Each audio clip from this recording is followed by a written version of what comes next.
55-53 in double overtime over in Poca. And again, welcome in here on Video Productions as we just gotten started on WVOW. But that 55-53 regular season game, David Early more or less carried the offense, getting pretty much close to 40 points in that contest. I think he was over 40. I think he had 43, if I remember correctly. Yeah, so 43 of the 55 in that game, and it was a knockdown, drag-out fight, and we were looking forward to a similar circumstance in the regional final. Obviously, the game's being canceled that day, nearly a year ago to the day, as we speak right now, and it definitely left a bitter taste in both teams' mouth. Logan was looking for revenge after being beaten in the regional final the year before against Poca. Poca was looking to get back with a stronger ball club to the state tournament. So even though it's some different players, different feelings, I said, you know that there's still that feeling of unfinished business on both sides. Well, I mean, it doesn't matter. The names of the schools are the same.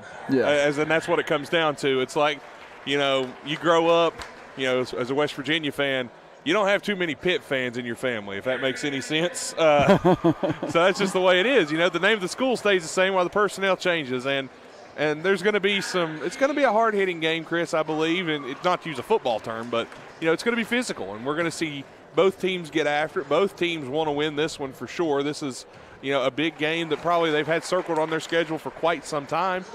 And you're going to see Poca I don't think you're going to see Poca do what they've done in the past, where they do the four-corner offense and try to keep the ball away from Logan. I think you're going to see more Poca try to attack in this game rather than the stall tactics.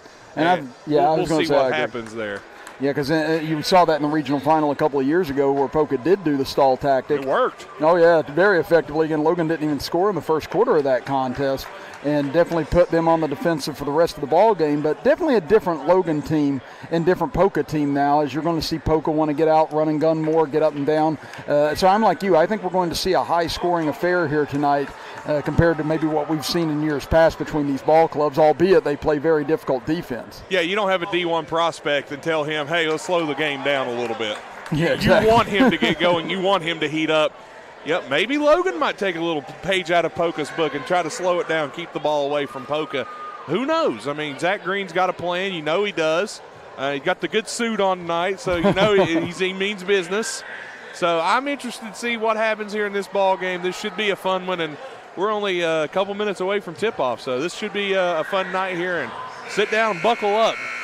And you look at the starting lineups here quickly. It'll be for Poca. It'll be Toby Payne, Isaac McNeely, who everyone knows by this point. Noah Rittinger, who is very difficult on the offensive end to defend. You'll see that lefty go to work on the interior, and he can hit from the outside, inside, mid-range. He's very difficult to defend. Trying to guard a left-hander is just a nightmare, too. Absolutely, absolutely. And then you get Ethan Payne, one of the best running backs in the state of West Virginia's history, going to be a terror on the inside along with brother Toby Payne, and then Jackson Toney will round out the starting lineup for the Poca Dots. On the other end, for the Logan Wildcats, you'll have juniors, Jaron Glick, Garrett Williamson, Aiden Slack, Cameron Hensley, along with Mitchell Hayner in the starting lineups for the Logan Wildcats. So again, younger squad on the Logan side, still young sides on Poca as well. Going to be interesting to see how these guys who have played each other since middle school take each other on here this evening from Willie Acres Arena, as you see now here on Video Productions, getting set for the light show here from Willie Acres Arena. Again, one of the more incredible and fun introductions in the state of West Virginia. As the starting lineups for the Logan Wildcats coming out, we've talked about how successful this group was for Logan in middle school as well, Nathan, winning all sorts of middle school championships in football and basketball, and oddly enough, the best sport for all of them at the end of the day may even be baseball. Yeah. And they didn't get that chance last year, so you know that Logan baseball fans are going to salivate getting the chance to see a lot of them in action coming up this spring, but it's going to be very difficult considering that basketball season runs into baseball season this year. Yeah, it's going to be interesting to see what is planned here for Logan as we move forward. And I think I hit the lights a little early, but oh well. Poca got introduced in the dark. It's fine. They'll be fine. I apologize for that. I'm trying to do 3 jobs at once up here, so if they don't like the way I do it, they can keep the pay. There you go. But anyway, the Wildcats, as they're going to make their entrance here tonight, This is going to be a fun ball game. And again, Chris, Logan doesn't have that go-to scorer, as I said earlier. They're going to be trying to just get the hot hand fed. From what I saw, they're going to let Garrett Williamson control the game, let him control the ball, let him be the guy that kind of commands the team and feed the hot hand. Now, we saw some foul trouble for Logan against Scott. Not something that they want to get into here. Cameron Hensley didn't even play in the second half. Mitchell Hayner had some foul trouble. They had to rely on some names we don't hear very often. I know we saw underneath a player that we hadn't seen very much of, Landon Atkins. He is just a big, big guy and did great in some fill-in time for the Wildcats. And that's the interesting thing about this Logan club. They are not scared of anyone. You go back to last year, they end Chapmanville's 54-game in-state winning streak, nearly knock off Chapmanville, and in their sectional championship run of 4 in a row last year, had them on the ropes on Minor Mountain in the final game that we did a year ago before COVID ended up bringing everything to a screeching halt. So they don't really care about the experience that Poca has on their side. They're going to be ready to compete here tonight, and I think we're set for a fun ball game. And it's going to be time for tip when we come back here from this 2-minute break, as you were listening to and watching Logan Wildcat basketball action with us right here live on WVOW, West Virginia's premier sports radio station, and live on Video Productions. Our world has changed a lot in a short time, but your health and safety remains our #1 priority. We have the supplies needed and processes in place to keep you safe. We've implemented visitor restrictions, and we are reducing physical contact as much as possible. Patients and employees are required to wear masks for your protection and theirs, and your care team is screened daily. So don't wait to get the care that you need. Logan Regional Medical Center, always here for you. Do you need to see a doctor fast? At Logan Regional Medical Center Primary Care Walk-In Clinic, we know your time is valuable. Our new facility is designed to provide patients with the opportunity to walk in and quickly be seen by the doctor without having to make an appointment. We are open Monday through Thursday from 9 a.m. to 7 p.m. at 384 Airport Road in Chapmanville. For more information, please call 304-239-8090. Peyton, what are we doing here? Welcome to Peytonville. Nationwide helps protect everything you see in here, Brad. Every family, every business, even Mrs. Hoffman's dream of retiring to become a yoga instructor. Oh, they have backstories. Here, I got more to show you.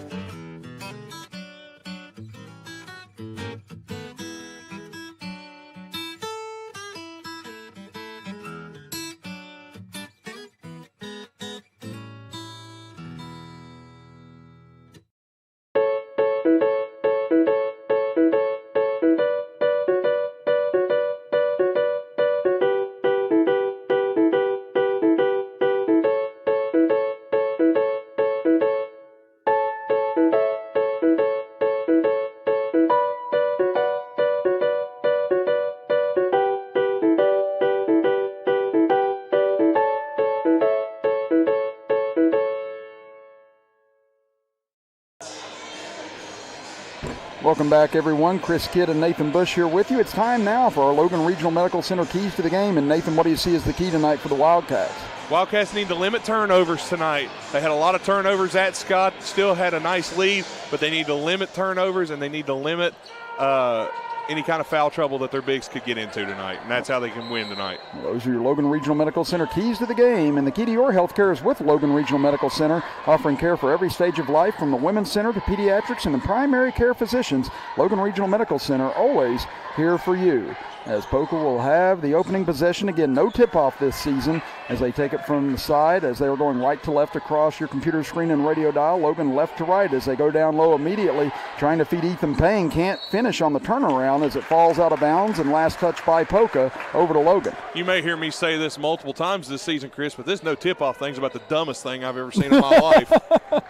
You know, Joe Limble and I kind of discussed that off the air the other night, just like, you know. I'll discuss it on air. It's stupid. I mean, we've got everyone else bodying up against each other and everything else. You know, I don't think a side-out situation is going to save us in this spot. But yeah, really. You know, I know not everyone's got all the best ideas, but yeah, that one always kind of puzzled me too. As Logan goes down low for Cameron Hensley, got a good look, but it looked like it slipped out of his hands. Hensley able to get it back, throws it to the right elbow. Glick there for the opening jumper, and Logan gets out in front 2-0. Well, they ran a pick and roll for Cameron Hensley. He rolled off. Nobody went with him. Had a nice look at a layup, but was able to get his own rebound and find Glick at the elbow, who puts in the bucket for 2. As McNeely will bring it up the left side, 2-0. Just past 1 minute to go here in the first quarter as Rittinger at the top of the key with it now. Swings it over right side. Dribbling in is Tony. Tony got off to a quick start the other night against Chapmanville before going silent. Now back up top for Rittinger, being guarded by Slack. They'll feed it over to McNeely. Following him is Glick in his hip pocket, but McNeely slices to the rim and rolls off. Wow, that ball hung there tantalizingly, but wouldn't fall. I'm surprised that didn't go. Up ahead they go. Williamson on the right wing. Back up top for Hayner. Now they'll set things up with Williamson. Poca and Logan both playing in man-to-man defense. Now to Glick inside the paint. Kicks it back out to Hensley. Now nice feed down low for Glick. Back out to Slack. Gets a good look from 3. Too strong off the back iron. And rebound comes down to Rittinger. Good look, though, and a little inside-out play there. Just found Cameron Hensley underneath, who gets the ball into the post, and they kick it out to Slack for the wide-open shot. Rittinger at the top of the key. 6 minutes to go in the opening quarter. 2-0 Logan. Now to McNeely on the right wing. He'll dribble to the right elbow. Picks up his dribble. Back out to Tony. Almost took too many steps. Now back over to McNeely. Glick better have a lunch packed if he's going to guard McNeely all night. McNeely got a good step back that time, but in and out again, no good. And now rolls into the backcourt off the offensive rebound tip, and it'll be an over and back violation against Poca, and that's 2 balls already for McNeely. They got halfway down and popped out. Yeah, McNeely had a couple good looks there. He's probably the only player. I don't know, maybe Poca has another player that I haven't seen, but maybe he's the only guy who can really ISO and create his own shot. They dump it down low for Hayner on the left block, being double teamed, kicks it back out, fumble, but Hensley gets it back and then has it stripped away by Ethan Payne. Here he comes up the floor trying to charge him, but Jaron Glick catches him from behind, and you don't see many people catch Ethan Payne from behind as he knocks it out of bounds. No, can we get Glick on the football team? No, that's a nice run to catch Ethan Payne from behind. Normally when he takes off, ain't nobody catching him. Yeah, I was going to say, if you're like you said, the Logan football team, you see that speed, you're like, we could use that at receiver running back next fall. As they get it to the free throw line for Tony. Back out front to Rittinger, guarded by Slack, and he travels with it as he shuffled his feet back over to Logan. Can't shuffle those feet, cannot change that pivot foot. Going to call that every single time. And Poca in their red shorts, red shirts with scarlet Poca across the chest. Logan in their white shirts, white pants with golden blue stripes with Wildcats across the chest. You get those lenses checked, Chris. Yeah, I tell you what, it's been tough here lately trying to get back into the groove of it. As Hensley gets at the free throw line, kicks it over to Slack, gets an open look for 3 from the corner, and Adam Slack rattles it home, and Logan now jumps out to a 5-0 lead. If Slack's in that corner, just look out. That's where he likes to be. That's where he likes to camp out, and Cameron Hensley twice has recovered loose balls that have led to baskets. Now the McNeely gets around the screen, dribbles into the paint, throws it, almost picked off. Somehow it went through Slack's hands there into Rittinger as he gets it in the lane with a floater. No good, rebounded by Hayner. Now Logan pushing it up the floor, 4.5 to go in the first quarter. Poca yet to score. Out to Williamson on the right wing. Gets a nice screen from Hayner at the top. Hayner doesn't roll to the basket. Interesting. He stays out behind the 3. And now he'll pop a 3, and he drills it. Nothing but net for Mitchell Hayner, and Logan now out 8-0 with 4:12 to go in the first. And we saw that against Scott. Hayner's one of those bigs who can hit a long-distance three-point shot. He's just now starting to play inside at the 4 and 5 for Logan. Now they swing it over to Tony. Tony gets inside the paint, fires it for Toby Payne. Into the left corner, now back to Payne. They get it inside for Ethan Payne. Spins in on Cameron Hensley, and his big body able to screen Hensley away and get the layup. That was a nice play there from Payne, but good defense, I thought, there by Hensley. 8-2 Logan as Hensley drives in. Bodies fly. Hensley misses the layup, gets it back, goes back up again, and Cameron Hensley puts it in on the second effort. That was a good no call there. I didn't see any contact between Payne and Hensley. I thought the refs did a good job with no call. I agree. That time it looked like trying to gain a call. Nothing wrong with it on the poke end, but just trying to get an Academy Award for that one. 10-2 Logan now with 3:22 to go in the first quarter. McNeely, top of the key, guarded by Glick. Back over to Jackson Tony, dribbles to the free throw line. Now back out to McNeely on the right wing, and he's stripped by Cameron Hensley. It's a one-on-one with Toby Payne as Hensley waits for the Cavalry, gives it off to Glick, and he's hammered on the way to the basket, and he'll go to the line to shoot 2. Smart move by Hensley, who found the trailer in Glick, who was running up the court. And I'll tell you what, Cameron Hensley is having himself quite the first half. And you see here in our Thornhill Auto Group instant replay, The find to Mitchell Hayner, getting the quick screen and the 3 on the way to give Logan the 8-2 lead at the moment. Now stands at 10-2 as they give the foul to Toby Payne, and a 30-second timeout called here by the Polka Dots. Well, just a reminder that this game brought to you in part by Nationwide Insurance, and Nationwide Insurance agent Greg Dalton is a proud supporter of Logan Wildcat Athletics and the community of Logan County. For auto, home, life, and business insurance, call the Greg Dalton Agency at 304-752-8300. Greg Dalton Insurance, with offices on Main Street in Logan and Main Street in Chapmanville. For all your sides, there is Nationwide. This is WVOW Logan. And again, Nathan, we said this Logan Wildcat club wouldn't be intimidated. No, absolutely not. And they definitely haven't been here in the first 5 minutes, as they have blitzed the Dots right out of the gate, and Glick with a chance to get this to double figures with 2 free throws. And here's where Logan had a little bit of trouble against Scott. They really struggled at the free throw line. But Glick comes out and knocks the first one down. Carson Kirk has checked into the ball game. He's in for Hensley. And this is a Logan team that goes pretty deep. Oh, they can go 10 deep easy. I mean, then they've got Trey Brown back now. He wasn't even available for the Scott game, so it's good to see him back. I think that also adds to the fact they can be a little more aggressive on defense, knowing that they've got bodies on the bench that they can count on, as Glick misses the second off the back iron, rebounded by Toby Payne. As Logan leads at 11-2, 2:55 to go in the opening period. McNeely over towards the Logan bench on the far side, dribbles in, swings it over to Tony on the left wing. Tony being guarded heavily by Kirk as he's just checked in. Now back over to Rittinger. Throws up that floater in the paint, but gets it off the side of the iron. No good, and rebounded by Kirk. Now here comes Glick up the left side. Cut off by the Poca defense. Slack wide open in the corner. They get it to him. McNeely tries to get out and close. Can't in time, but Slack misses the 3. Gets his own rebound, though. Off the back iron, won't fall. Rebound tipped out long, controlled by the Dots. Now to McNeely over on the left wing, driving in on Glick, and Glick did all he could that time, but had to commit the foul. That's a good foul by Glick, but McNeely just demands that ball, and he can demand that presence on the court and get to the rim. And, you know, like I said, if you're Logan, that's all you can do there is just foul and make him earn him at the stripe. But Aiden Slack followed that shot here on the other end and didn't get the make, unfortunately, for Logan, but really, like, I'm surprised he missed that shot. He was wide open. Yeah, it's one of those, I think he might have tried to rush it a little bit with McNeely coming back behind him. Maybe. As McNeely sinks both free throws for his first points of the game and cuts the Logan lead to 7 with 2:18 left in the first, as Hayner goes to the bench. And looking check in will be Landon Adkins, as you mentioned, that big body down low. Oh, yeah, big guy. Played really well the other night. Actually knocked down a couple long-distance threes. Had a really nice game against Scott. Well, and to have that big, I can step out and do that kind of a damage just makes it all the harder for the interior of the defense for Poca. As Glick double-teamed on the left side, finds Slack in the corner, kicks it back out for Williamson, tried to get free for a jumper but couldn't. Now gets the ball back on the wing, tries to dribble in, double-teamed again, back out to Kirk. Kirk slides in along the baseline, layup, rolls off, no good. Atkins tries to get the rebound. Kirk gets it back. He'll go up on the left side, and this time Carson Kirk will finish. And we talked about it before. Slapping the backboard like that is not goaltending.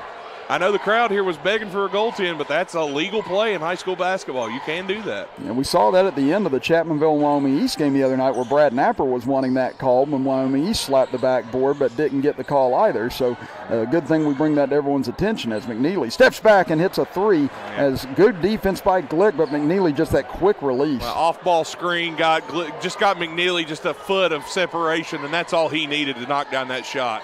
Closing in on a minute to go here in the first quarter. Logan leads it 13-7. Oh, man, look at Slack. He was wide open underneath. Yeah, they did a great job on that ball screen to get him free, but just missing him as Williamson gets it on the left baseline. Tough turnaround jumper, but Garrett Williamson able to sink it, and he is now the 6th Wildcat to score here in the first quarter.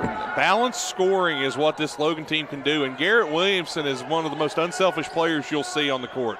Down to 42 seconds. McNeely slides into the lane. Double team. Can't hit the one-hander as he goes crashing to the ground. Numbers for Logan as they're telling him to push it up, but now they'll wait and get their offense set up with 30 seconds to go, see if the Wildcats hold for 1. Yeah, the coaching staff was telling them to run, but I think the Wildcats were ready just to play for one shot here, and that's what they're going to do. And this is what experienced teams do. You can tell the difference between some teams that have the experience and are well coached that will hold in this spot as opposed to giving their opponents another look. And Logan waiting it out here with 10 seconds. Coach Green even said that this is a team that's played together for so long. They know everybody knows each other well. Glick gets into the paint. Pull-up jumper is good with 2 seconds left, and that will be how the first quarter comes to an end as the Logan Wildcats explode off the bench to meet their teammates as they lead at 17-7 after the opening 8 minutes of play. As you are listening to and watching Logan Wildcat basketball action with us right here live on WVOW, West Virginia's premier sports radio station, and live on Video Productions. What are we doing here? Welcome to Peytonville. Nationwide helps protect everything you see in here, Brad. Every family, every business, even Mrs. Hoffman's dream of retiring to become a yoga instructor. Oh, they have backstories. Here, I got more to show you.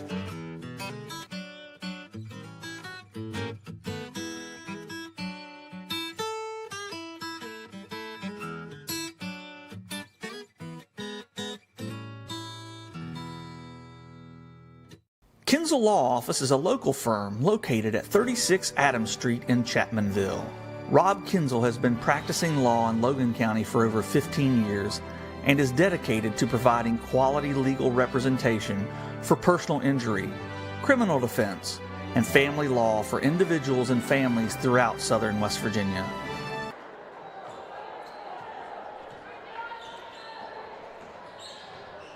Start of quarter number 2 here from Willie Acres Arena. Chris Kidd and Nathan Bush here with you, with Garrett Lester, our engineer on Video Productions, Terry Bucklew in the WVOW studios, and Daniel Miller, our camera operator for tonight's contest. As the Wildcats have the ball, start of the second period, going left to right across your computer screen and radio dial, Poca right to left as Adkins turnaround jumper in the paint, high arching shot but off the side of the rim, and last touch they say by Aiden Slack, and he sure didn't think so. I think that's the right call, actually.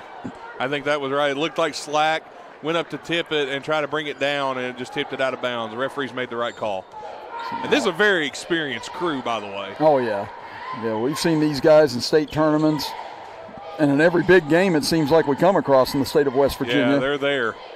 So now McNeely gets free on a screen. Ball straight as an arrow, but short on the way to the basket. Rebound taken by Glick. He lost control of it. Looked like Meeks got a piece of it, and now a run out for Poca. Getting back as Kirk tries to contest at the rim, but Rittinger able to beat him to the basket on the left side and cuts the lead to 8. Good move by Kirk to get back, but Rittinger just easily took it up and put it in. Good play for Poca. They're starting the second quarter well. So over on the left wing, Glick kicks it over to Kirk. Thought about a 3. Kicks it back out. Ball gets loose. Chasing it is Slack as it dives into the backcourt. That's ball going to be Logan Ball. And it looked like it was last touched by Ethan Payne, and it was. Payne should have just let that one go. That would have been over and back if Slack would have touched it. But him diving after it like that, which you don't want to tell a kid, hey, don't put forth effort. But him doing that gives Logan another chance here. And I think he saw Slack going after it heavily at first, and then Slack slowed down knowing he was going to get the over and back, but then Payne came crashing in, touched it first, and gives the possession back to Logan. It's the running back inning. Exactly. Go after that fumble. As Glick, step back jumper, no good, too strong, rebounded by Meeks. Now here comes McNeely as Glick gambled and lost on the steal attempt. McNeely drives in right side, gets all the way to the rim, and great body control as he puts it in on the right side. You can just see the talent that McNeely exudes, just things that he can do that very few others can on the court. Poca gets another turnover. And they tried to feed Landon Atkins down low, but got away from him, and now Poca with a chance to cut this to 4 or 3 on this trip. As McNeely out front, guarded by Williamson. Kicks it over to Meeks. He gets into the paint, dumps it off down low to Toby Payne. Goes up against Atkins, and Toby Payne able to lay it in. And now this looks like the polka dots that we expected to see, and Logan now going to try and slow it down, not let Poca run. Poca still in man-to-man. So it's a 6-0 run for the Dots to start the second quarter as they get it to Slack in the right corner. 5:35 to go before halftime. Again, we saw Poca struggle to get on the board in the first quarter. Now it's Logan in that situation as Williamson turnaround jumper too strong. Atkins goes down. As he gets back up and hustles to the other end of the floor. Now Tony left alone for 3 straight on, too short. Rebound knocked around, kicked around, loose on the floor, now batted into the air, and Kirk comes out there with it, and we get a whistle and a blocking foul on Campbell Meeks. And let's see now what we're going to get a couple guys in. Glick's going out, Kirk is going out, and Atkins is coming out. Back in is Mitchell, looks like Hensley, and Scotty Browning. So Scotty Browning getting in for the first time here tonight. As you said, got hot the other night over in Scott. Fourth quarter, 14 points in the fourth at Scott. Boy, does he have some range as well, yeah. just like brother. In front of the half court line, he's open. Right off the bench, he pulls straight on, short with it as another long jumper. That one on line, but just a little shy. That was a called play right there. They rebound and bring it up the floor. Rittinger into the paint, tried to dish it back out to Ethan Payne, but stolen by Cameron Hensley. Here comes Logan, 3-on-1, over to Slack, rejected. What a defensive play by McNeely. Yeah, nice play by McNeely. Now Slack down on the other end, gets back into the fray. McNeely into the front court on the left side. Count it, and the foul as he muscled his way up, held himself in the air long enough to get that shot off, and he has a chance to cut it to 1. Yeah, and again, Logan was up 10, and now it's been an 8-0 run for Poca, and I like the play there from Logan on the fast break. They made the right call to go to Slack, just the athleticism of McNeely blocking the shot. And now McNeely has cut this to a 1-point game at 17-16 as he's into double figures with 10 points, and I think they gave that foul to Mitchell Hayner a second ago. 2 team fouls against both clubs, cleanly played thus far.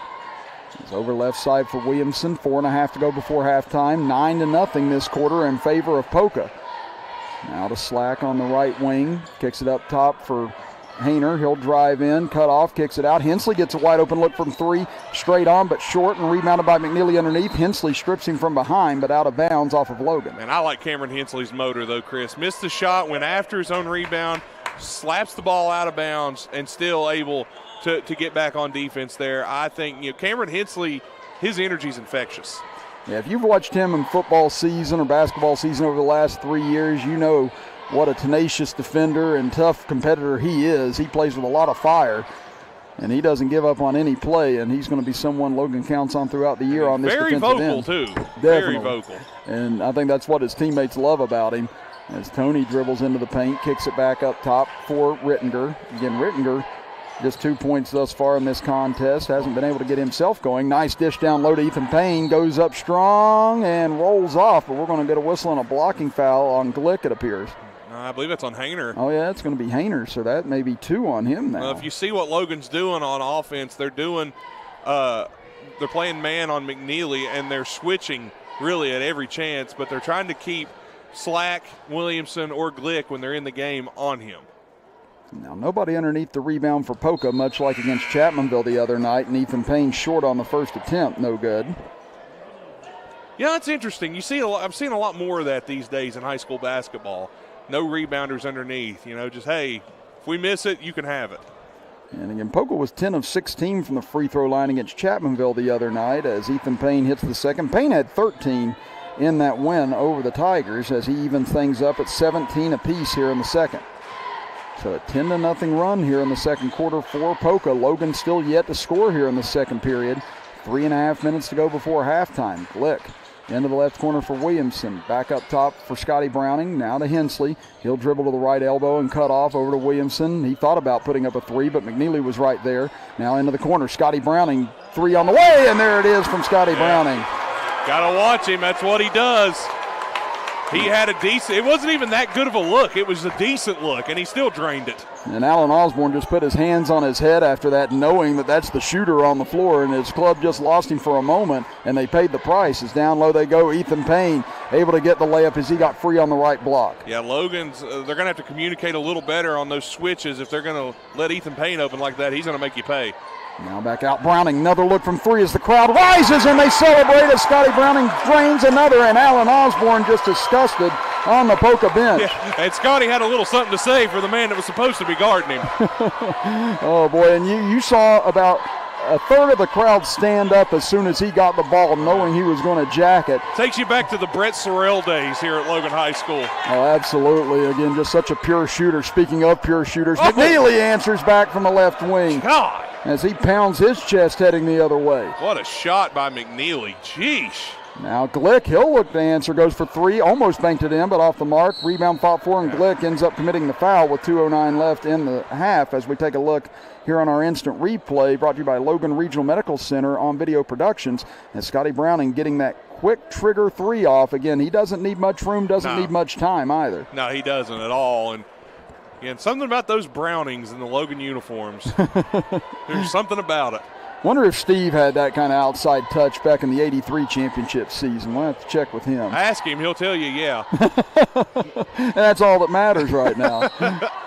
Driving in as Tony throws it in, but they're going to call the foul on the floor against Logan, a blocking foul. Now this is the competitive game that we thought we would see. I didn't think either team would run away with it, Chris. This is the kind of game we want to see. Just two teams battling. So that's 5 team fouls against Logan, 2 against Poca, as Rittinger gives Poca their first lead of the game as he hits that mid-range jumper inside the paint. And that's one thing that McNeely can do. He can take all the attention and then just find somebody wide open. Now Williamson inside the three-point line and hits a long two from just shy of the top of the key. That's a tough shot, too. Williamson knocked down one of those long twos that the analytics guys are screaming about they don't like, but that was a tough shot. Yeah, I think that every time someone's just inside the line, but if it goes down, it still counts for points. Oh, yeah, it's points. So 25-24 Logan. Now McNeely, another heat check. Left side, wow, another deep three for Isaac McNeely as he has just gone on a tear here in the second quarter. Yeah, and you wonder, you looked at the first quarter and said, oh, this guy's going D1. Yeah, he's going D1. 11 this quarter. Glick, 3 from the top of the key, too strong, but Glick gets his own rebound back, goes up and under, short on the putback. Williamson tries to get it, has it knocked away by Payne and off of Williamson's leg out of bounds. And how about Logan, though, fighting underneath, going after shots, getting their own misses. This has been a close one so far on both sides, but, man, McNeely, that is a special shot that he just made. I can't even tell you how hard it is to make a shot like that. Yeah, again, the defense was good. Oh, it's great defense. Do? It's great defense. It's just, how do you guard that? Here he goes again, gets a little separation. My goodness. He buries another one, his 4th 3 of the first half, and he has just been unconscious here in the second quarter. And you heard the crowd when he let it go. It's, oh, no. Yeah, it was just a collective groan from everyone. He's got 14 this quarter alone. Yeah. We've got 30 seconds left in the first half. This is kind of what it feels like last year when Logan had David Early. And it's 23-8 in favor of Poca here in the second quarter after Logan had a 17-7 first quarter lead. And again, Logan's playing great defense on him. Yeah. There's just nothing you can do when a guy gets hot like that.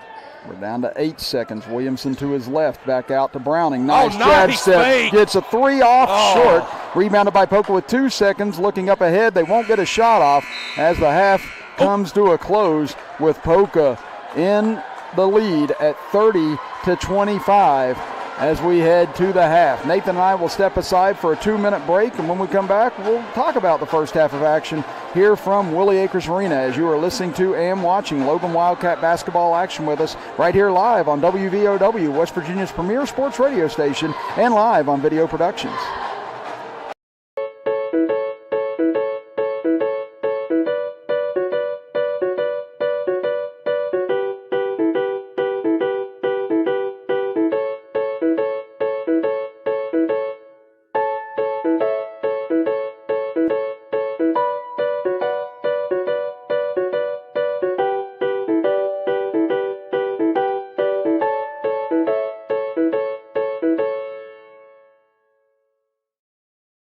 The road to total savings starts here, Thornhill GM Superstore. Find new roads to 119 in Chapmanville, your hometown full-service Buick Chevy GMC dealer. We are professional grade and community strong. Expect the best and save thousands with Thornhill. Did you know when you send or receive a text message, you take your eyes off the road for 5 seconds? At 55 miles an hour, that's like driving more than the length of a football field, blindfolded. As a result, thousands of people die every year in crashes related to distracted driving. That's why we're cracking down on people who text or use their smartphones while driving. We would rather you cross the goal line alive. Law enforcement officers write tickets to save lives. Don't text and drive.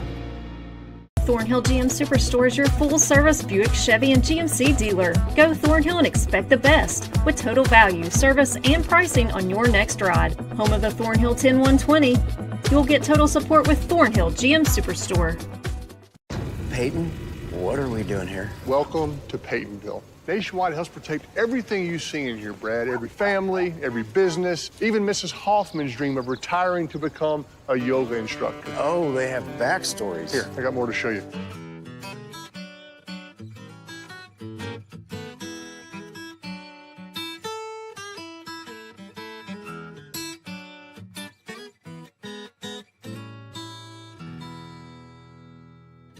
Kinzel Law Office is a local firm located at 36 Adams Street in Chapmanville. Rob Kinzel has been practicing law in Logan County for over 15 years and is dedicated to providing quality legal representation for personal injury, criminal defense, and family law for individuals and families throughout southern West Virginia. Call Kinzel Law Office today to set up your free consultation. Rob Kinzel, quality legal services close to home. Our world has changed a lot in a short time, but your health and safety remains our number one priority. We have the supplies needed and processes in place to keep you safe. We've implemented visitor restrictions and we are reducing physical contact as much as possible. Patients and employees are required to wear masks for your protection and theirs. And your care team is screened daily. So don't wait to get the care that you need. Logan Regional Medical Center, always here for you. What do? You just step back and watch him catch fire. Yeah, because he ended up with 14 points in the second quarter, 19 overall now for the game. But Logan's still right here in this game. And if you just get him to cool off a little bit, again, he's got 19 of the 30 points. The rest of the Dots lineup not really producing as they normally would. If they can just kind of get him to cool off a little bit here, Logan's going to be right here towards the end, and that's going to be so key in the third quarter, just being able to survive those first couple of minutes and stay tight into the fourth quarter. Yeah, it's going to be interesting to see what adjustments are made at halftime. Obviously, if you're Coach Osborne, you want to get more of your other players involved, maybe try to take some of the pressure off McNeely, who, well, he's handling it quite well, if you ask me, but you want to get more of your other players involved. Meanwhile, Logan, that second half, Chris, they really struggled to get open. They really had a tough time getting open. Poca's defense played really well in that man-to-man coverage. It seemed like there wasn't as many high screens in that second quarter. It seemed like they were doing more of the bunching in the middle of the court into the key, and then everyone kind of spreading out. No real high screens. I think we're going to see more of the screens in the second half, getting guys open, cutters going to the basket, causing Poca to have to switch more, because with switching comes confusion, and I think Logan can then generate some more open looks that way. And Logan did that very effectively, as you mentioned, in the first quarter. Again, they had a few missed layups, but they got a lot of good looks down low in order to get themselves free. And it seemed like they came out at the beginning of the second quarter starting to run and gun a little bit more, and it's like it got Poca into a rhythm of the game. Once Logan turned the ball over a little bit to start that second period. It'll be curious to see what Zach Green elects to do once they come out here in the third quarter, whether he wants to get into that up and down game or whether he starts to go back to more of a deliberate pace. And they don't need to force a lot of jump shots that are unnecessary. I mean, you can see shots that are, even shots they've made have been contested and tough shots to shoot and make. Logan's very talented, but you don't want to shoot those really, really tough jump shots. You want to try and get the best look you can get. Well, you look at the first half scoring on both ends. We'll start with the Poca Dots. Again, leading all scorers is Isaac McNeely with 19 points, 4 3-pointers in the game, along with 3 of those in the second quarter alone. Then you have Ethan Payne with 5 points, Noah Rittinger with 4 points, and Toby Payne with 2 points to round out the scoring for the Dots. For Logan, they've had 7 players in the scorebooks right now. Scotty Browning off the bench leading the way with 6 points. Then you have Jaron Glick with 5 points, Garrett Williamson with 4 points, Aiden Slack and Mitchell Hayner with 3 points each, Cameron Hensley and Carson Kirk with 2 points apiece. And one thing for Logan, they've only shot 2 free throws in the first half by Glick, and that's an area where they're going to have to find a way to get to the line, get some free trips instead of having to hit a lot of these contested jumpers. But Poca only committed 2 team fouls in the first half, playing very aggressive but yet very, very, very disciplined defense. Absolutely. I think what Logan needs to do is to try to pound the ball inside. They did a good job of that early, finding guys in the post and letting them pass out of the post and trying to do some post moves there. Mitchell Hayner's great in the post. Cameron Hensley does a nice job in the post as well. I think they need to go back inside and try to do some inside-out work there in the second half. Well, right now it is 30-25 here at the half in favor of the Poca Dots. Nathan and I will step aside for a 2-minute break, and when we come back, it'll be close to start of quarter number 3 here from Willie Acres Arena, as you are listening to and watching Logan Wildcat basketball action with us right here live on WVOW, West Virginia's premier sports radio station, and live on Video Productions.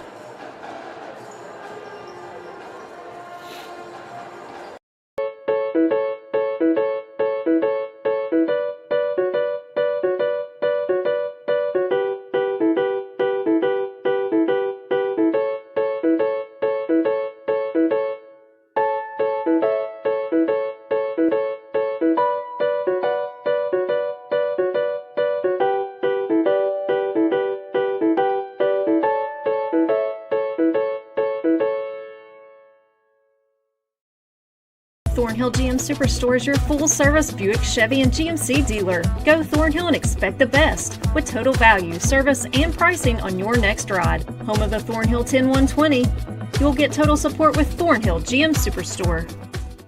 Kinzel Law Office is a local firm located at 36 Adams Street in Chapmanville. Rob Kinzel has been practicing law in Logan County for over 15 years and is dedicated to providing quality legal representation for personal injury, criminal defense, and family law for individuals and families throughout southern West Virginia. Call Kinzel Law Office today to set up your free consultation. Rob Kinzel, quality legal services close to home. Peyton, what are we doing here? Welcome to Peytonville. Nationwide helps protect everything you see in here, Brad. Every family, every business, even Mrs. Hoffman's dream of retiring to become a yoga instructor. Oh, they have backstories. Here, I got more to show you.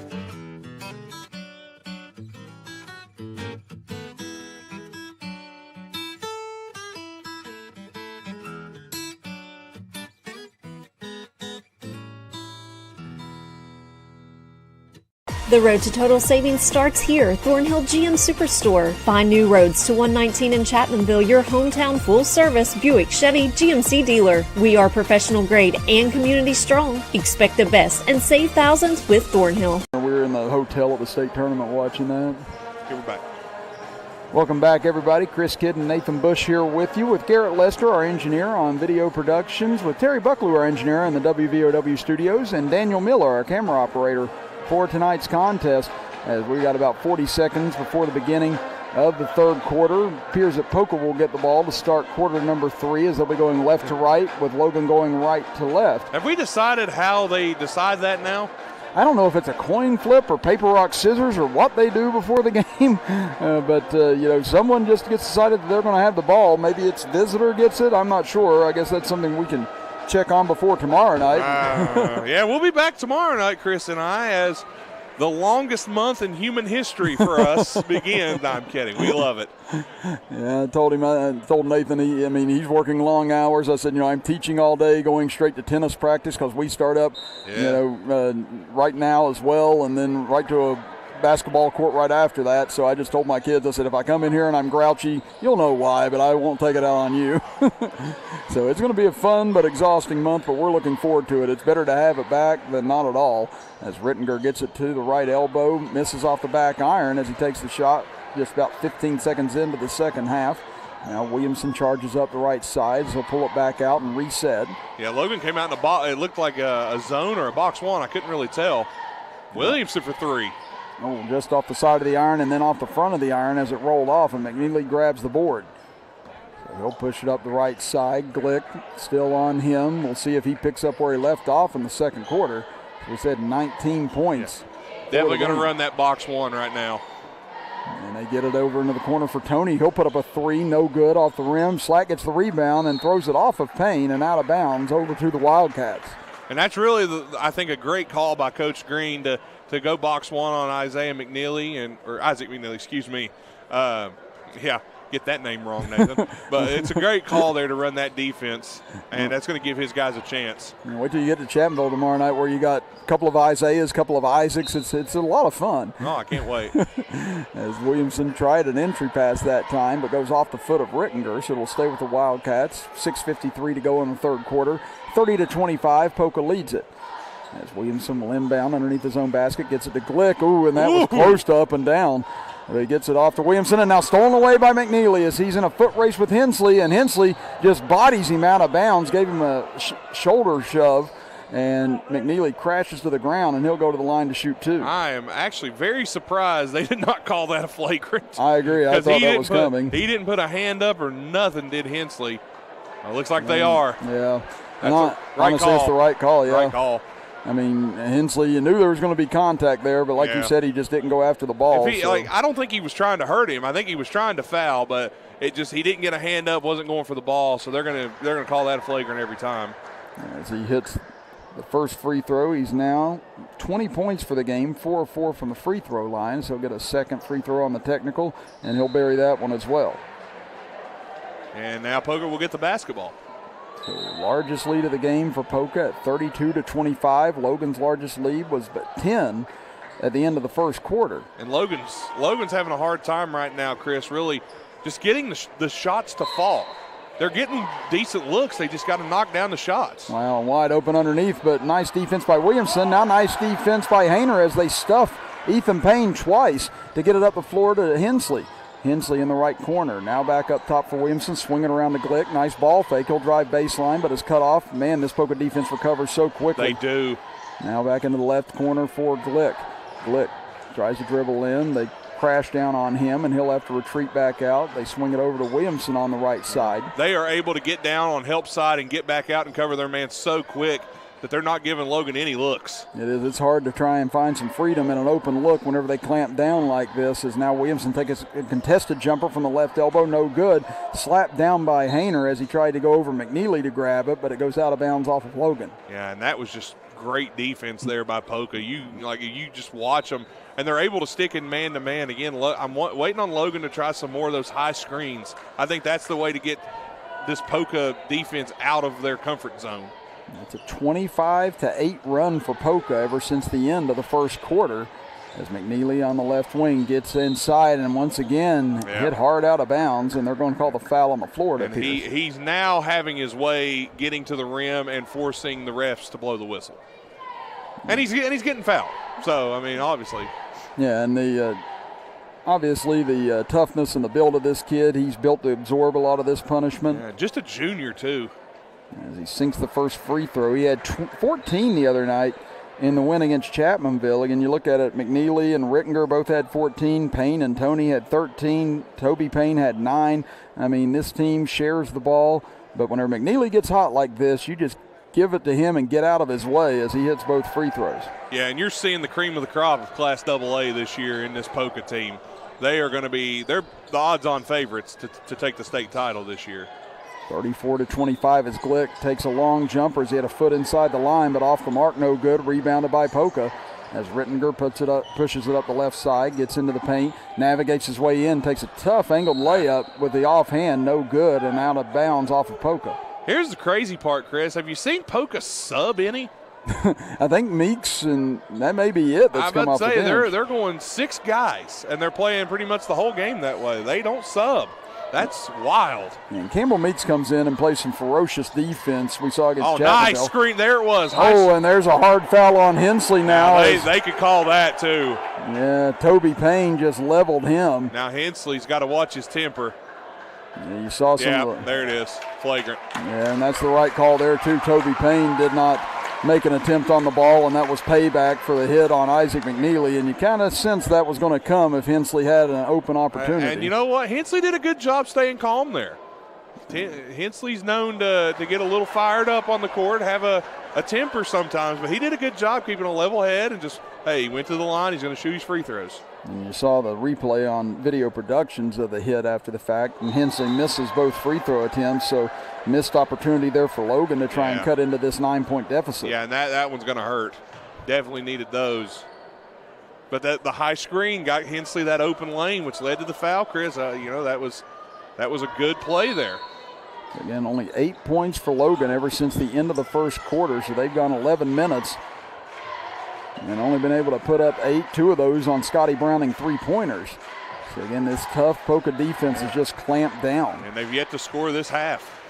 And they went nearly half the quarter in the second quarter without scoring before a Browning three as they go down low on the left block for Glick, double-teamed out to Hensley, fights his way through a double team and whistling a foul on the floor against Poca. I don't know how Hensley got between those two to split the defenders and get that foul, but he did a nice job of it. Yeah, he saw the little crease there and was able to fit through it and able to pick up the fouls. That's 2 team fouls apiece now against both clubs here in the third with 4:50 to go in this third canto. Now you get Williamson over on the right wing for Glick. Top of the key, over left side for Hensley. Albee on the three-point line. Now to Browning. He stutter steps, gets into the paint. Out to Williamson. Back to Browning. Puts up a three from the corner. No good this time. Rebounded by McNeely. He'll race into the front court. Bounce pass over to Ethan Payne. Stutter steps, goes underneath. Can't finish the layup. Rebound battered around and finds its way back to McNeely. He'll step back out. He'll go for three. Short on this one. And Scotty Browning goes in amongst the trees and grabs the board. The 50-50 balls are all bouncing Poca's way right now. Now they get it over. Hayner, he tries to end the drought, but no good short with that three. Rebounded by Poca, and now McNeely will walk it up. Everybody's trying to shoot threes, Chris. They need to try to get inside. Use some size and get inside. And everything right now short on the three-pointers. A lot of that due to the contested shots by Poca. Yeah, Poca's defense is really doing a great job. He's fighting his way in as Rittinger, and he'll put in that mid-range jumper that he's so famous for. He's got 6 points now, and the lead is up to 11. Timeout, Logan. And Zach Green sees that his club struggling here at the start of the third. Haven't scored yet, and he'll call time with 3:48 left here in the third. We'll step aside as well for 60 seconds as you're listening to and watching Logan Wildcat basketball action with us right here live on WVOW, West Virginia's premier sports radio station, and live on Video Productions.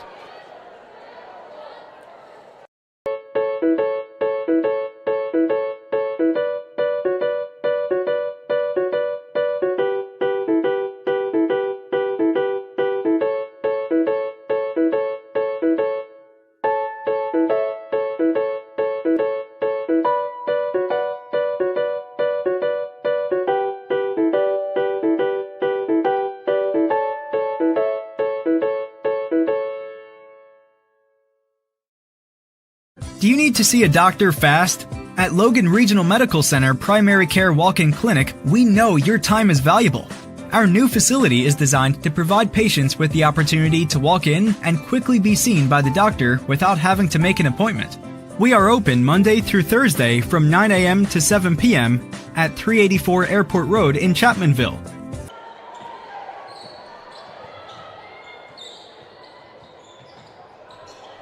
Back here at Willie Acres Arena, Chris Kidd and Nathan Bush with you as out of the timeout. Browning misses a long-range jumper. Rebound comes down on a run out here for Poca as Jackson Toney will lay it in for his first points of the contest, and the lead now is swelled to 13. Logan almost threw it away there, too. Now Logan still yet to score here in the third quarter. 3:20 to go in this third period. It was 30-25 at the break, and an 8-0 lead for Poca here in the third quarter. Out front with it is Hensley. Swings it over for Glick. Glick now back to Hensley on the right wing. Looking down low, Scotty Browning catches it. Nowhere to go, though, with Toby Payne right there, so he'll dribble back out over to Williamson. Williamson dribbles to the free throw line. Tough fadeaway, but he gets it to go, and that breaks the drought for Logan. Tough shot from Williamson, but able to knock it down, and Logan finally gets the lid off the rim here in the second half. Williamson now with 6 points in the contest. 38-27 Poca. 2:43 to go in the third quarter. Rittinger hands it off to McNeely. Off the switch. Coming out on him is Williamson now as he retreats towards midcourt. Yeah, you definitely want Williamson or Glick on McNeely. Now Rittinger will drive baseline. Caught in midair, but finds Toby Payne. Get it back out for Toney as they reset. He'll dribble to the left. Now back to the center. Gets it to Rittinger. Cutting into the lane on that floater. This time short with it and rebounded by Landon Atkins. Run out here for Scotty Browning. Lobs it inside. Ball was tipped. Out of bounds off of Poca as Toney able to prevent possibly a layup there for the Wildcats. Here comes Slack. He's coming in for Glick. Slack again had a big night against Scott the other night. Been kind of quiet tonight. And again, after that big surge in the first quarter, it's been tough sledding for Logan on the offensive end since then. As Poca showing everyone why they're going to be so difficult, not just on the offensive end, but definitely in order to score buckets on all through the year. As Williamson tries to cut in along the baseline, back out to Hensley. 2:10 to go in the third. Now they dump it down low to Landon Atkins. Goes up the left-handed hook, and he'll get it to roll around and fall home. Nice move from Landon Atkins to get his big body underneath, go up with that little jump hook, and put it home. That's what the Wildcats needed. And he's going to be more effective as the year goes along. You can see he's got a soft touch, good moves down low. Yeah. So he's going to be a force as the year moves along for Logan as a whistle out front. Call that on Williamson. They're going to get him for a push. None of the teams really in foul trouble of any sort. Haven't seen a lot of fouls in this one. Yeah, it's only the third team foul here in the third against Logan, 2 against Poca. with 1:53 to go here in the third period. Logan has reeled off the last 4 points to get this back below 10. Can they hit a spurt to close out the third? Over to Ethan Payne. Jumper short from the left corner, rebounded by Williamson. Long pass up ahead, in and out of the hands of Hensley, and might have had a layup attempt if he was able to corral that. Oh, he definitely had an open layup there if he could have caught that one. That might have been one of those cases where he was thinking about what he was going to do when he got the ball and didn't secure the ball. Now full court pressure put on by the Wildcats. Williamson just went down. The whole crowd wanted a foul.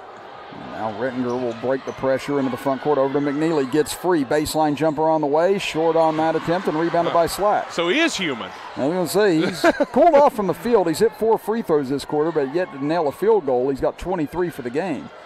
Now Williamson over to Slack. Oh, had a good look, but he'll dribble into the paint instead. Tough floater and short. Rittinger was able to defend it well, and now Slack and Rittinger crash to the ground with a tie-up, and the possession arrow goes to Logan with 1:15 left in the quarter. I am very surprised Slack did not shoot that three. He had a very nice look at it. Maybe just, he hasn't knocked one down tonight. He shot a couple. He shot one and made it, but the other one he missed. Maybe just not wanting to shoot that shot. And pass inbounds off of Atkins' hands and then tipped away by Toby Payne out of bounds, so it'll be Logan ball still in front of their own bench. Logan able to keep possession there. They really need to try to get this down to 7, Chris, if they can. Williamson has it at the top of the key. We close in on 1 minute to go in the third. Long-range jumper from the left wing, short. Rebounded underneath by Rittinger as he'll walk it up the floor. Well, Poca's going to do something rare here. They've got a sub at the bench. Really? Yeah. I was going to say, I wasn't sure if they packed anybody else except for the 6 they've had here tonight, as going to the ground was Rittinger, but the ball finds McNeely. Now they swing it over right side for Ethan Payne. Wild shot, way off the mark, and rebounded by Logan.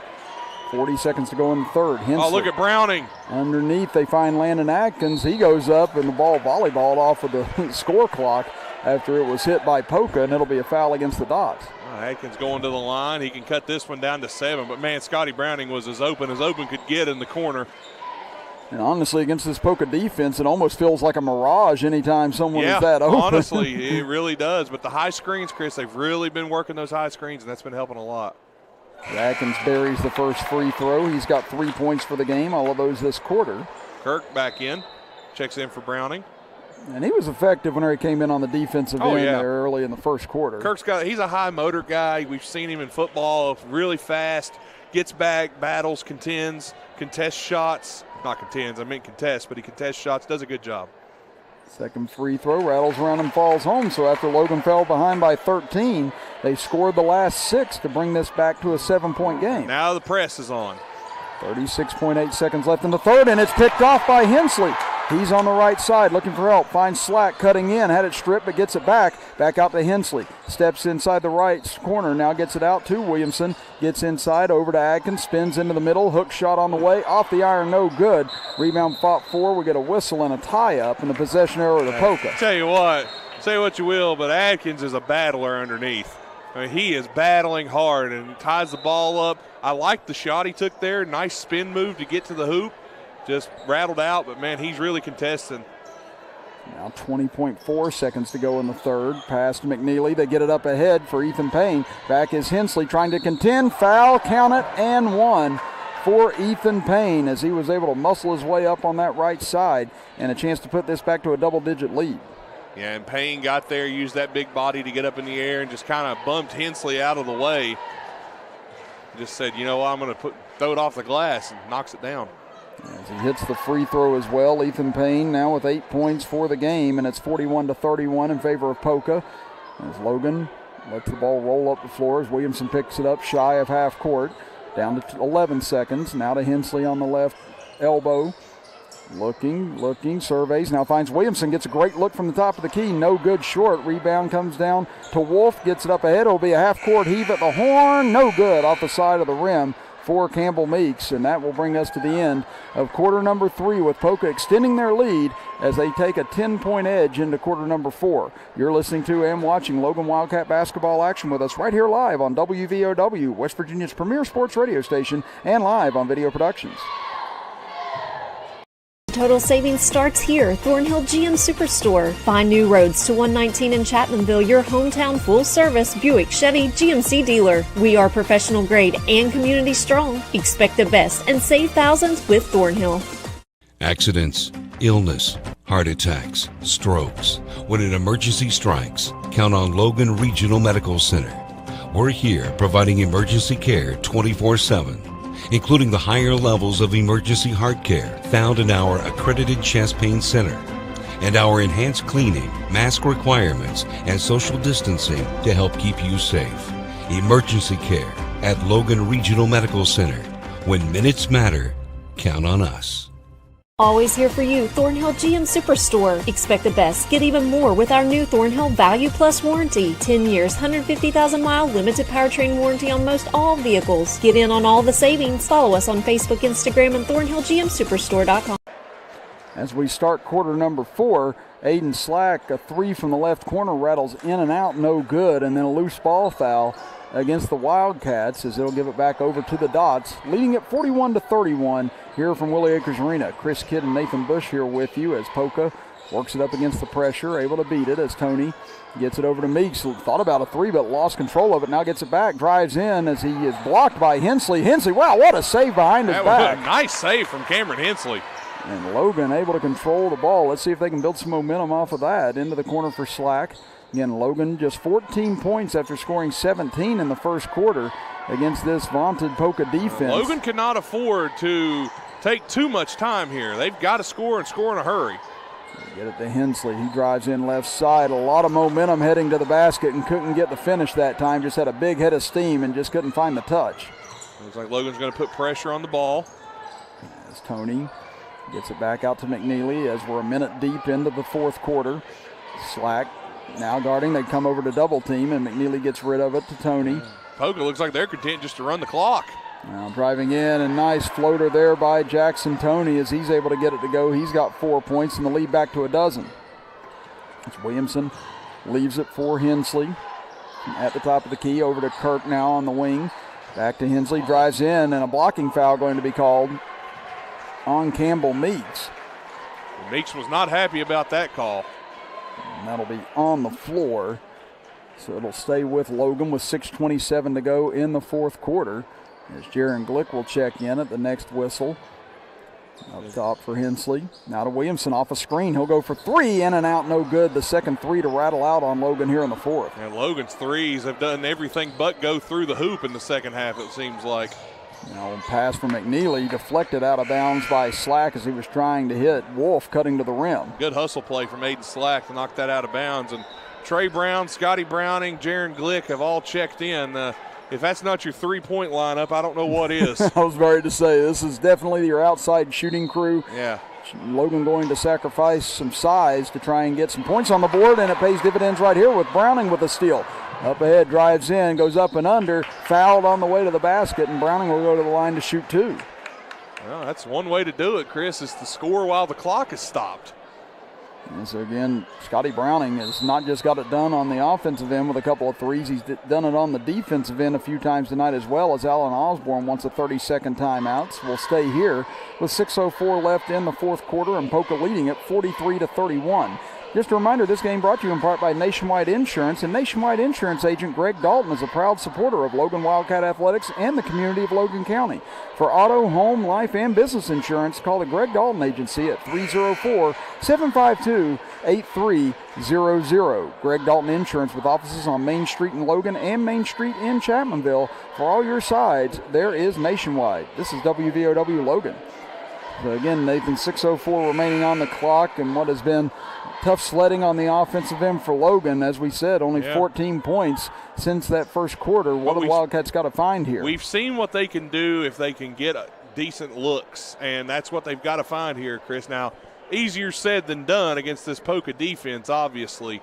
But Logan, they've got their shooters out there now. Let's see if these shooters can spark the Wildcats. If they're able to get one to go, look out, because the Wildcats can score in a hurry. But credit Poca's defense.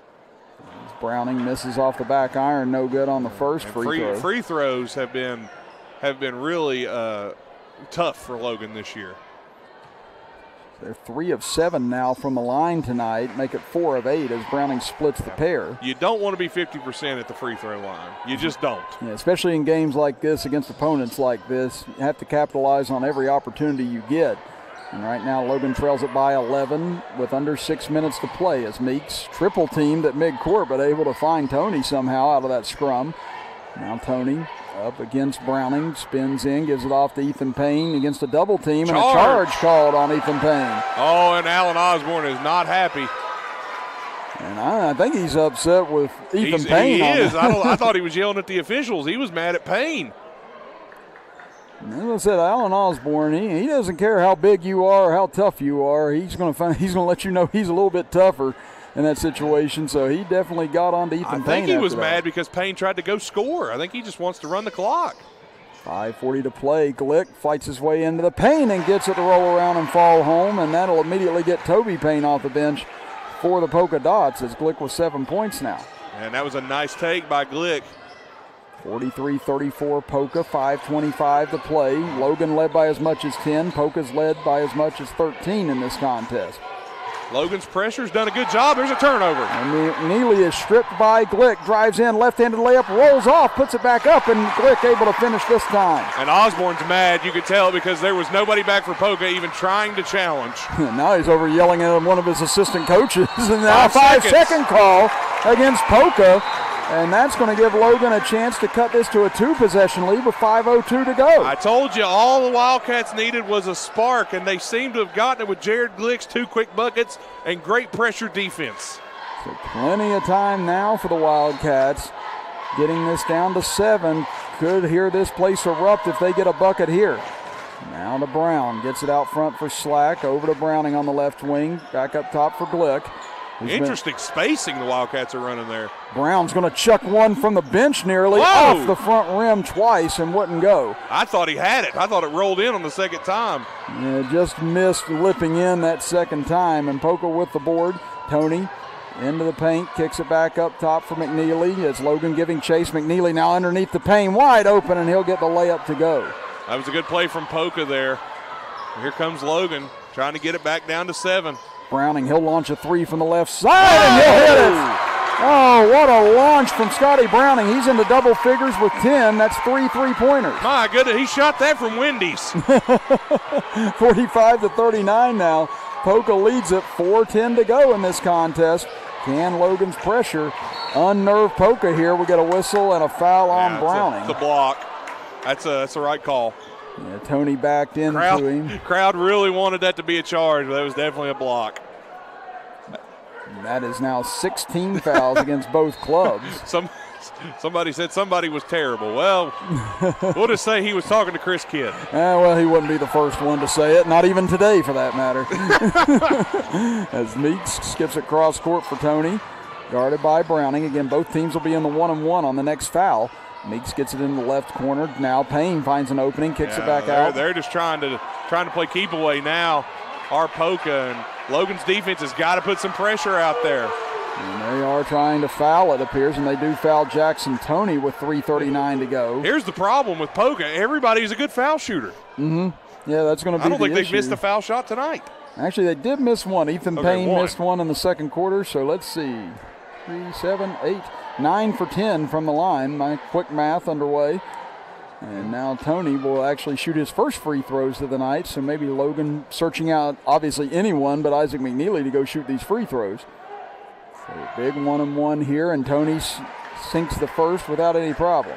And that, again, that's the problem when you foul Poca. They can all shoot free throws, and they're just going to play keep away. It's really a smart strategy by Alan Osborne.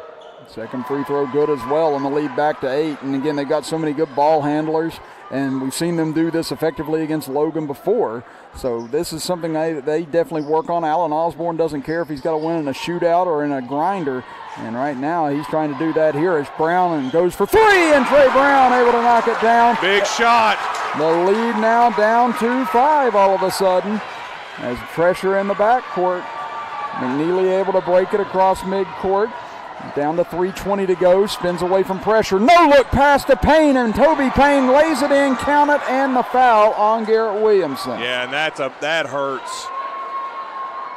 You know, the layup's one thing, but the foul with it, that hurts. But a nice play from McNeely, who just wasn't even looking, just finds his man wide open underneath and lays it in. That's the problem with the pressure. But if you're Logan, it's what's worked best so far. And Toby Payne hits the free throw, as that is a hurtful three-point sequence there for the Wildcats. Now 50-42 in favor of the Dots. Now they get it over for Browning. He drives in, finds a crease, and he drives all the way in and banks it in. He's got 12. Back to 6. They're trapping McNeely. He breaks out of it again up the left side. Under 3 minutes to play. 50-44. Poca leads it. Back up top. Able to get away as Meeks. Back over to McNeely. Again. Here we go. Great spacing here by Poca. Over to Meeks. Now to Tony. 2:45 to play. Yeah, who do you foul? As Browning was trying to body up on Tony, and he'll go back to the free throw line. And honestly, if I'm Logan, I'm looking for one of the Paynes to probably get foul here. Again, obviously they can hit free throws as well, but I think that's maybe your best option. I'm looking to foul anybody not named Isaac McNeely. Absolutely. I mean, anybody. McNeely looks like the ref, Alan Osborne, somebody. And Tony calmly sinks the first free throw. 3 for 3 now this quarter. The pressure is not getting to Poca at all. And like you said, it's just such a difficult spot for Logan to be in as Tony hits both free throws, as you got a good foul shooting ball club, a good ball handling ball club, and it's going to be difficult here for Logan down the stretch. But if they can keep up this three-point barrage they've had on, maybe Poca gets tight and has a couple of turnovers, but a 30-second timeout will stay here with 2:41 remaining. They were able to put some pressure on Poca early, but Poca's found a way to break it now. Had 3 guys on McNeely, and he was still able to find his way across half court. I mean, that's just so hard to do. So now Logan with this three-point lineup. That was the fastest timeout in history. That was the fastest timeout. I'm going to say Nathan Bush is definitely becoming the authority on the 30-second timeouts. 30 seconds, my goodness. I had time to stand up for a second. That was it. Man. Well, now let's see how Logan responds. Out of the timeout. Again, that's 9 team fouls against Logan, so Poca will be in the double bonus the rest of the way. Poca has 6 fouls, so the next foul will send Logan to the line for 1-and-1. Click on the right wing, whistling a foul away from the ball as Slack goes crashing to the ground. I don't know how many team fouls that is for Poca. 1-and-1.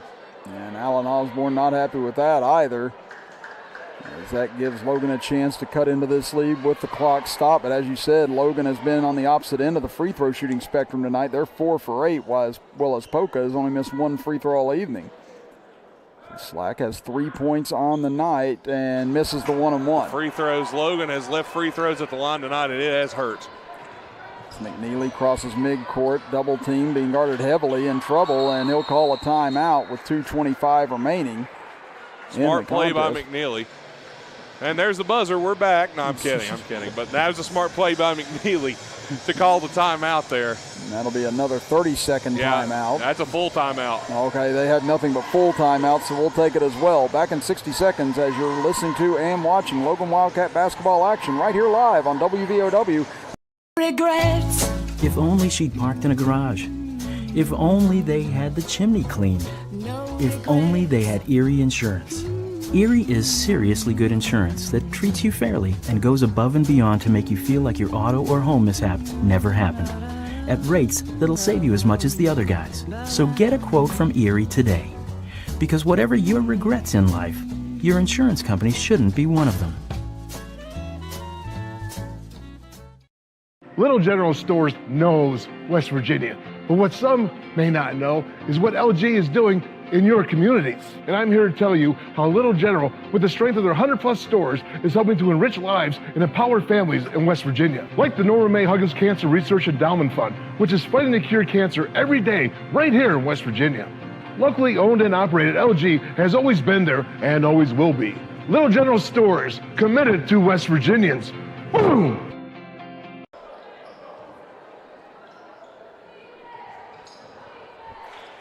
Out of the timeout, Poca will inbound from the far side as they lead it by 8 with 2:20 to go. Almost stripped away, but they find Payne underneath. He fumbles the ball around, now gets it back, throws it out, intercepted by Trey Brown.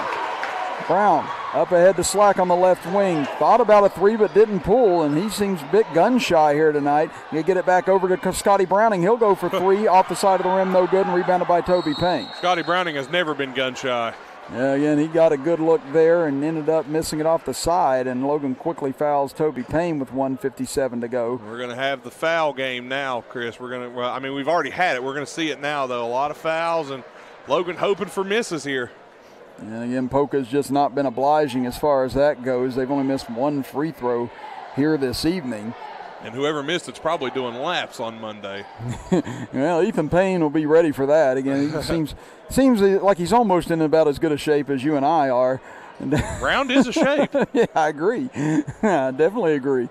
As I push 40 here in a couple of years, I said I'll take round as a shape. Well, they finally missed one. So Toby Payne misses off the back iron. He's got 5 points here tonight.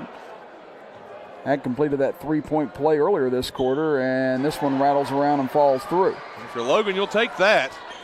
So now a 9-point Poca lead at 53-44, 153 and counting. Browning into the left corner, now driving in as Williamson. Baseline jumper is good for Garrett Williamson. He's now got 8 points in the game. They inbound it in the backcourt, and Brown fouls quickly with 1:43 to go, and that'll send Meeks to the free throw line. How often do you see the foul game start at 2 minutes?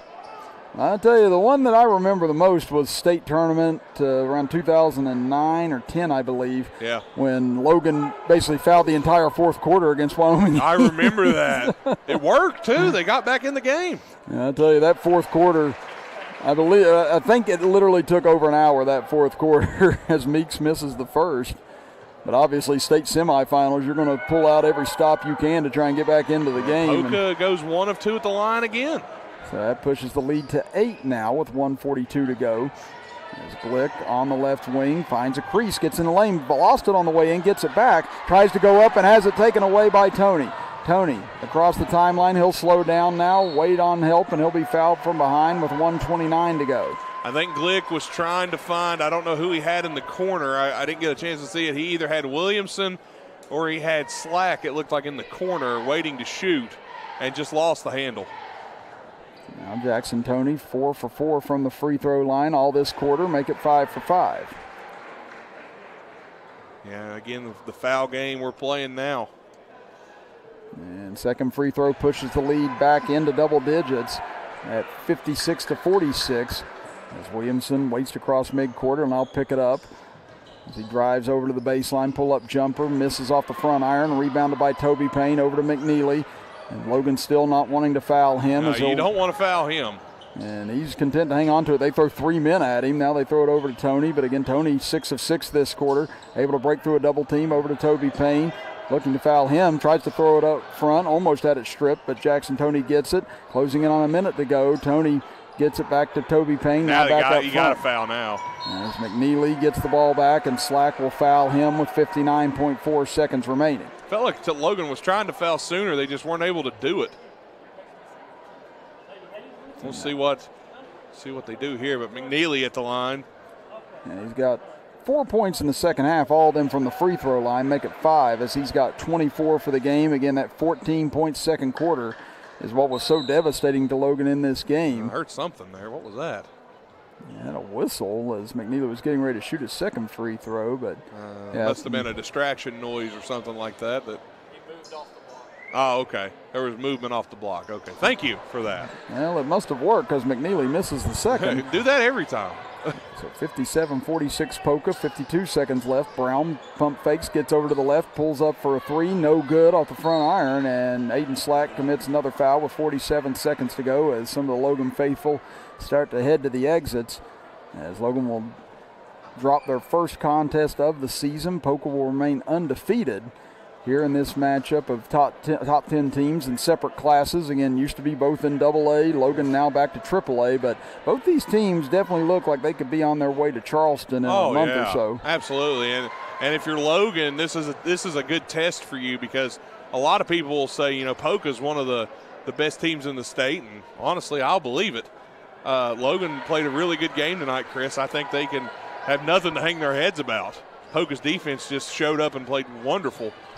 59-46. Glick will take a three from the top of the key. Off the front iron, no good, as we're down to 38 seconds. We'll see if Logan fouls or not here. They get it up into the front court. I don't think they will. Well, maybe they will. Who knows? Ethan Payne, whoa, dangerous pass, and that's going to be an over and back violation as it sailed over the head of Campbell Meeks. And Logan, again, definitely, like I said, Chris, can't hang your head on this one. Really played a good game. Just ran into a very, very talented team here in Poca. As Williamson will dribble over to his left with 23 seconds left. Glick into the paint, whistle, and looks like a foul on the floor. And Alan Osborne not happy with that as he lifts his glasses and rubs his eyes. And, you know, that's something that definitely will irritate you in a situation like this where you're up by 13 in the final seconds. Again, a basket there is inconsequential, really, if you're Poca. Well, we'll be back tomorrow. Chapmanville and Nitro. And again, it's a Nitro club that's definitely been putting up the points. Oh, yeah, that's going to be a fun one. So it'll be interesting how they match up against Chapmanville's defense, as free throw up and good for Glick, as he's into double figures now with 10 points. Yeah, but I think Logan's small lineup here in the fourth, Chris, it really got him energized. I think it's the lineup you might see more Coach Green using later on in the season, because his bigs underneath, it was just they couldn't get a look. The small ball comes in, and they really played well with this lineup, I thought. As Glick hit both free throws as Poca running down the clock, pass underneath Ethan Payne, and there's one more bucket for him to close out the evening as we're down to 7 seconds.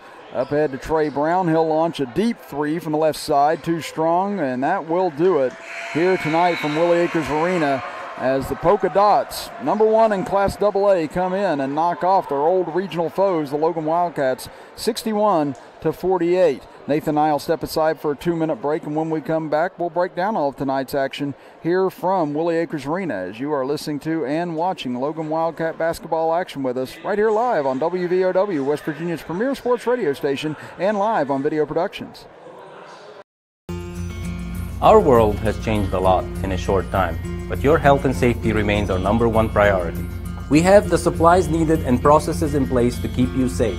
We've implemented visitor restrictions, and we are reducing physical contact as much as possible. Patients and employees are required to wear masks for your protection and theirs, and your care team is screened daily. So don't wait to get the care that you need. Logan Regional Medical Center, always here for you. Do you need to see a doctor fast? At Logan Regional Medical Center Primary Care Walk-In Clinic, we know your time is valuable. Our new facility is designed to provide patients with the opportunity to walk in and quickly be seen by the doctor without having to make an appointment. We are open Monday through Thursday from 9 a.m. to 7 p.m. at 384 Airport Road in Chapmanville. For more information, please call 304-239-8090. Peyton, what are we doing here? Welcome to Peytonville. Nationwide helps protect everything you see in here, Brad. Every family, every business, even Mrs. Hoffman's dream of retiring to become a yoga instructor. Oh, they have backstories. Here, I got more to show you.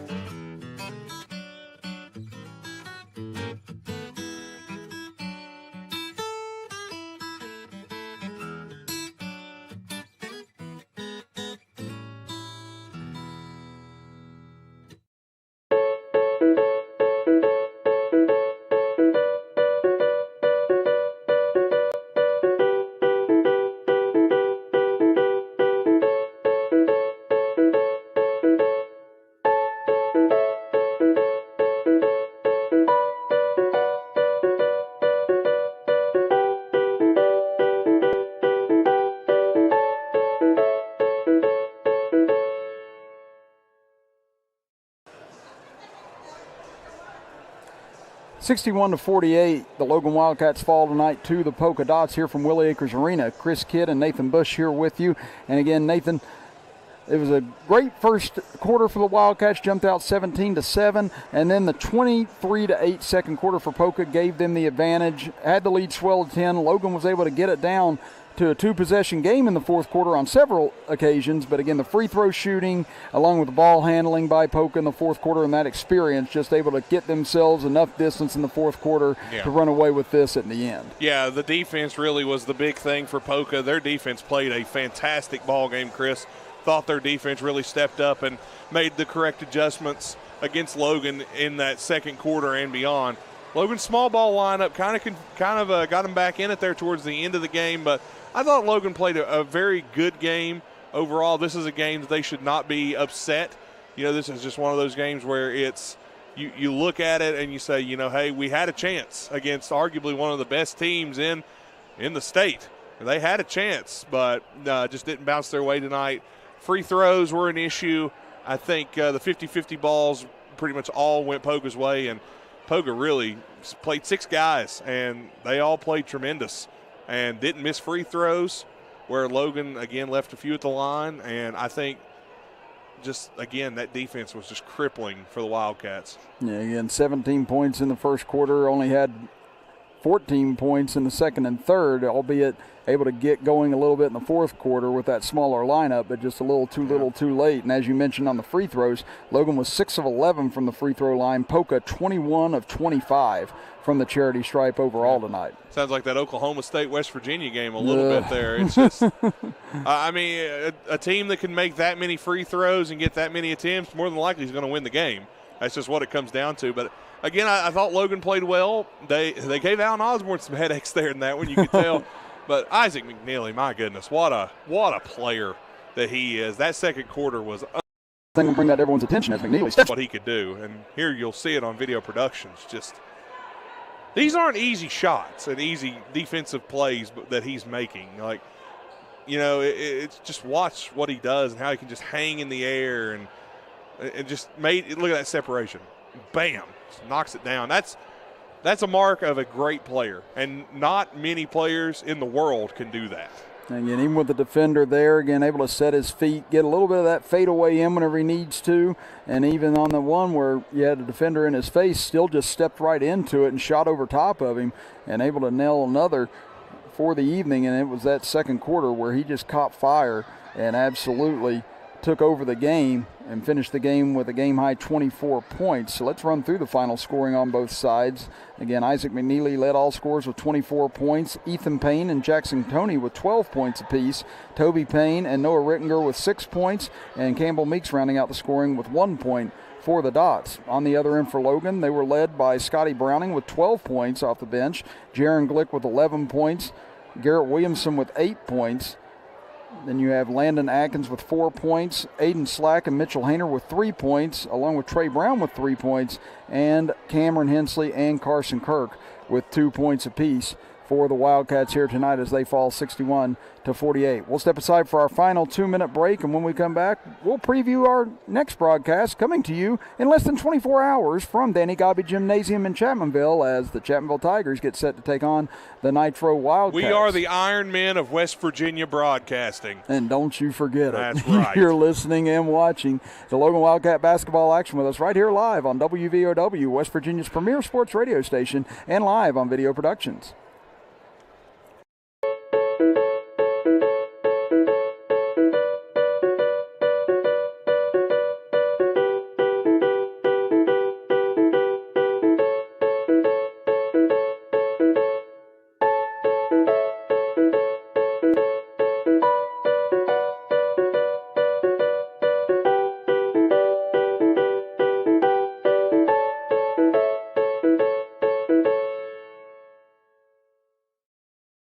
Thornhill GM Superstore is your full-service Buick, Chevy, and GMC dealer. Go Thornhill and expect the best with total value, service, and pricing on your next ride. Home of the Thornhill 10120.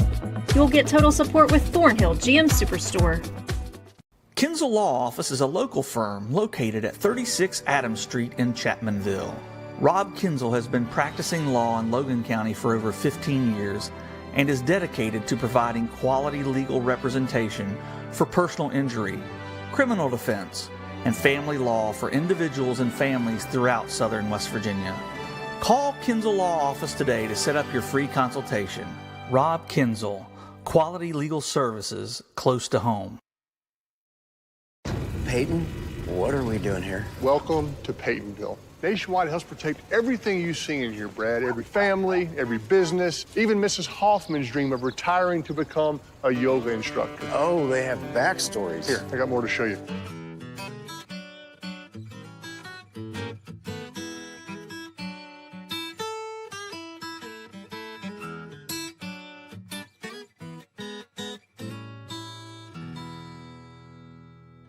The road to total savings starts here, Thornhill GM Superstore. Find new roads to 119 in Chapmanville, your hometown full-service Buick Chevy GMC dealer. We are professional grade and community strong. Expect the best and save thousands with Thornhill.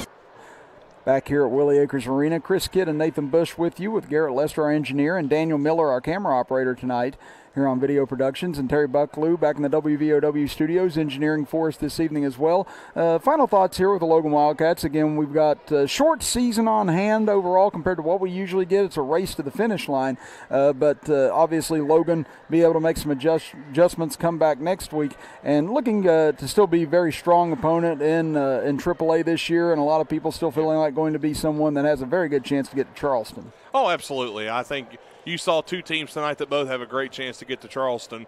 And with the newly designed four-class system, I mean, the county teams all, I think, could really make a splash there, whether it be Man, Logan, Chapmanville.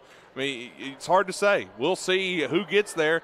It's going to be a fun run to the finish line, Chris. Me and you may be crawling to the finish line by the time it's over.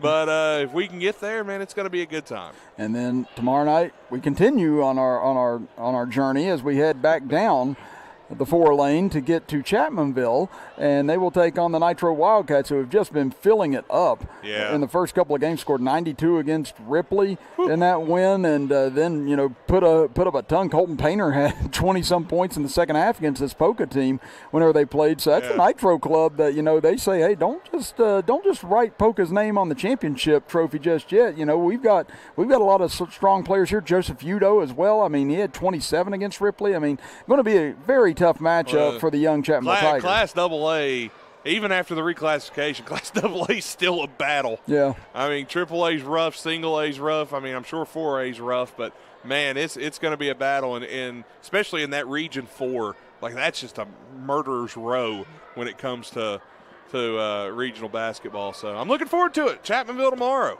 And Sunday, tune in, the World View of Wrestling at 5 o'clock. You don't want to miss it. Myself, Aaron Stone, we're talking all things pro wrestling. Again, it's a lot of fun listening to those guys talk about the world of wrestling, so make sure you do tune in with them at 5 o'clock on Sunday, and make sure you're with Nathan and I tomorrow night from Danny Givey Gymnasium, as we'll be with you 7:15 with the pregame show, 7:30 with the tip-off from Chapmanville Regional High School. So for everyone here at Video Productions and WVOW, Garrett Lester, Daniel Miller, and Terry Bucklew, and for Nathan Bush, I'm Chris Kidd saying so long tonight here from Willie Acres Arena as the Logan Wildcats fall to the Polka Dots 61-48. You've been listening to and watching Logan Wildcat basketball action with us right here live on WVOW, West Virginia's premier sports radio station, and live on Video Productions.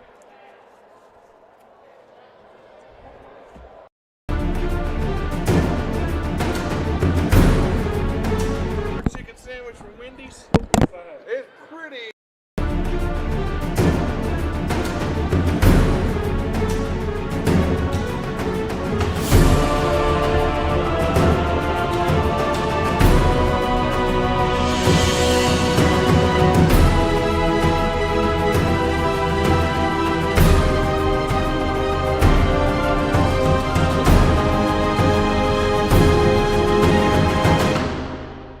Amazing. I love their wings, but I